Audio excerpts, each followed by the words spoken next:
오늘도 새벽 예배 자리에 나오신 우리 성도님들을 사랑하고 축복합니다. 옆에 계신 분들과 평화 인사 나누시겠습니다. 평화를 빕니다. 평화를 빕니다.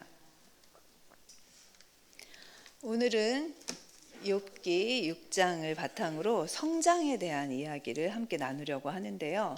혹시 여기 계신 분들 중에 아직도 키가 크고 계신 분들 계실까요? 제가 이렇게 보니까 20대는 안 계신 것 같은데요. 그렇죠?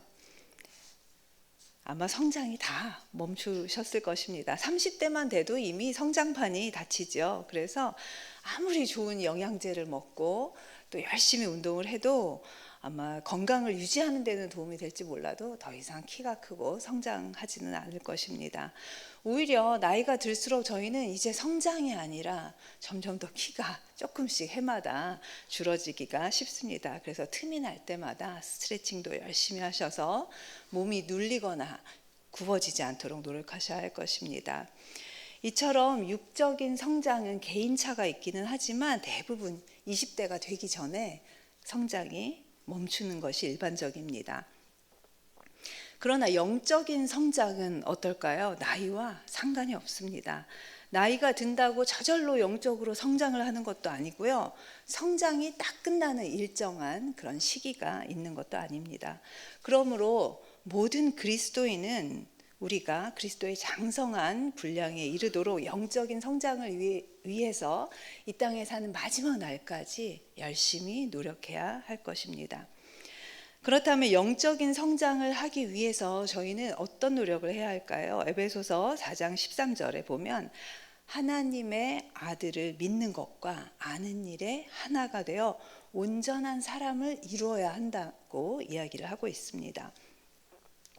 다시 말하면 우리의 영적 성장은 예수님을 우리 구주로 고백하고 믿어서 구원에 이르는 것에만 있는 것이 아니라 예수님을 닮아가기 위해서 예수님이 어떤 분이신지 우리가 뭘 하기를 원하시는지 정확히 알아야 한다는 것입니다.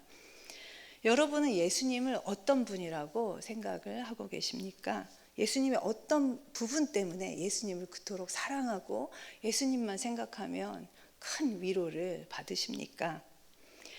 예수님께서는 인간의 몸을 입고 이 땅에 오신 그 성육신 사건으로 예수님을 가장 잘 정의할 수 있을 것 같습니다.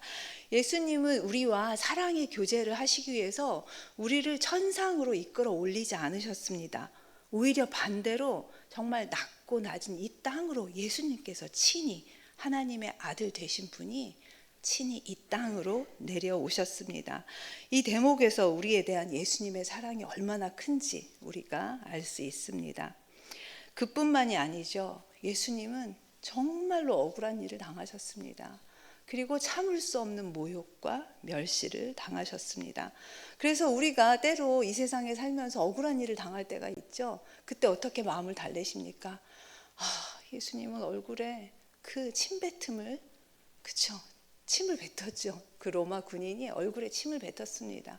그리고 그 옆구리를 창으로 찔렀습니다. 그리고 그 손에, 그 발에 못을 박았습니다.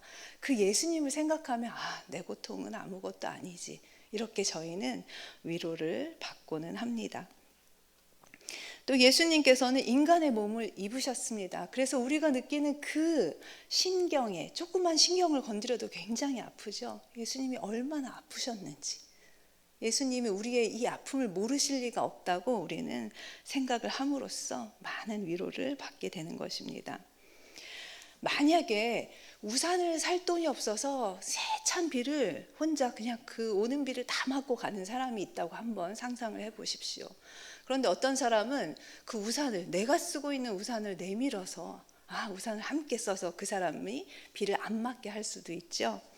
그런데 어떤 사람은 또 자기가 가지고 있는 우산을 아마 그 비를 맞고 있는 친구가 너무 가까운 친구였던지 아니면 그 친구의 마음을 헤아려서 그랬는지 내가 가지고 있는 우산을 살짝 내려놓고 같이 옆에서 묵묵히 비를 맞고 걸어갈 수도 있는 것입니다. 그럼 이 두 사람 중에 어떤 사람이 그 비를 맞고 걸어가는 사람의 마음을 더 잘 알 수 있을까요? 우산을 씌워준 사람은 도움을 준 사람입니다. 그리고 친구의 우산 속에 비를 안 맞고 가는 사람은 도움을 받은 사람이죠. 이 두 사람의 마음이 같을 리가 없습니다. 친절한 행동이긴 하지만 그 비 맞고 걸어가는 사람의 마음을 알 수 없는 것입니다. 한 사람은 도움을 주고 한 사람은 도움을 받은 사람이기 때문입니다. 그래서 만약에 우리가 어떤 사람의 그 입장이 되어서 똑같은 입장에서 위로하려고 드는 것이 아니라 그 사람과 똑같은 입장에 있으려고 한다면 어떤 위로의 말을 건네지 않아도 위로가 자연스럽게 될 것입니다. 친절히 주는 위로보다 공감이 주는 위로가 훨씬 더 큰 법입니다. 예수님은 우리의 아픔을 친히 체휼하시며 우리에게 공감의 위로, 친절의 위로보다 공감의 위로를 훨씬 많이 깊이 주신 분이십니다. 그렇기 때문에 수천 년이 지나도록 예수님을 생각하면 우리의 아픔이 위로가 되고, 또 예수님이 생각하면 오히려 예수님을 우리가 더 위로하고 싶은 그 심정이 드는 것입니다. 우리는 죽었다 깨어나도 예수님처럼 사람들을 구원할 능력이 없습니다. 하지만 우리는 예수님을 닮아갈 수는 있습니다. 영적 성장을 통해서 그렇게 다른 사람의 아픔을 공감하는 그런 사람으로 성장할 수는 있는 것입니다. 오늘 본문에서 욥은 지금 엄청난 고난 앞에서 괴로워하고 있습니다. 욥은 그동안 하나님을 경외하며 살았던 사람이죠. 그리고 하나님께서 사탄에게 자랑을 할 정도로 야, 이런 사람 봤어? 라고 말할 정도로 정말 하나님께서 기뻐하는 사람이었습니다. 완벽한 의인이었습니다. 사탄의 말대로 정말 그런 덕분이었는지 욥은 부족한 것이 하나도 없는 사람이었습니다. 멋진 자녀들을 돕고 재산도 꽤 있었습니다. 물질적으로 풍요를 누리고 있었습니다. 한마디로 욥은 부족한 것이 없는 사람이었습니다. 그런 욥에게 하나님께서 왜 잘못한 것도 없는데 고난을 허락하셨을까요? 혹시 욥을 더 성장시키기 위해서 그런 고난을 허락한 것이 아니었을까요? 하나님은 이미 욥을 신뢰하고 욥을 사랑하셨습니다. 그 사랑하는 욥을 더 성장시키고 싶었던 그런 하나님의 마음이 있지 않았을까 생각이 됩니다. 욥과 그의 친구 엘리바스의 대화를 통해서 그 대답을 한번 찾아가 보겠습니다. 4장 3절과 4절을 함께 제가 읽어드리겠습니다. 보라, 전에 내가 여러 사람을 훈계하였고 손이 늘어진 자를 강하게 하였고 넘어지는 자를 말로 붙들어 주었고 무릎이 약한 자를 강하게 하였거늘. 엘리바스의 말에 따르면 욥은 어떤 사람이었나요? 불의를 바로잡기도 하고 또 약한 사람들이 있으면 기꺼이 도와주는 그런 아주 의롭고 선한 사람이었음을 알 수 있습니다. 그러나 다른 사람의 약함과 아픔에 충분히 공감할 수 있었는지에 대해서는 의문이 갑니다. 욥은 그런 아픔을 겪은 적이 없는 사람이었기 때문입니다. 인간은 늘 자신이 겪은 한도 내에서 타인을 이해할 수 있습니다. 자신이 겪은 그 고통만큼 다른 사람의 고통을 보고 이해할 수 있는 것입니다. 제가 조금 전에 말씀드렸던 것처럼 우산을 씌워주는 사람과 함께 비를 맞고 가는 사람, 이 둘 중에 욥은 어느 사람에 더 가까울까요? 아마 우산을 내밀어서 씌워준 사람에 가까울 것입니다. 그랬던 욥이 막상 자신이 고난을 당하고 나자 친구들이 자신을 위로하는 듯 했지만 자신의 아픔을 깊이 헤아리지 못하고 공감하지 못한다는 것을 깨닫고 정말로 큰 상처를 받게 됩니다. 오늘 요절의 말씀처럼 아무리 옳은 말을 들어도 자신이 아플 때 그 옳은 말은 자신에게 자신을 찌르는 칼이 될 수 있다는 것을 스스로 깨닫게 된 것이었습니다. 욥이 고난을 당하자 그 세 친구 엘리바스와 빌닷과 또 소발이라는 세 친구는 정말 친한 친구여서 일주일을 그 먼 곳에서 달려와서 함께 울어주었습니다. 하지만 그들은 내심 속으로 욥이 당한 이 엄청난 고난은 뭔가 욥이 잘못해서 그럴 거야, 그런 생각을 하고 있었던 것이었습니다. 전혀 그 아픔에 공감하지 못하고 있었던 것이었습니다.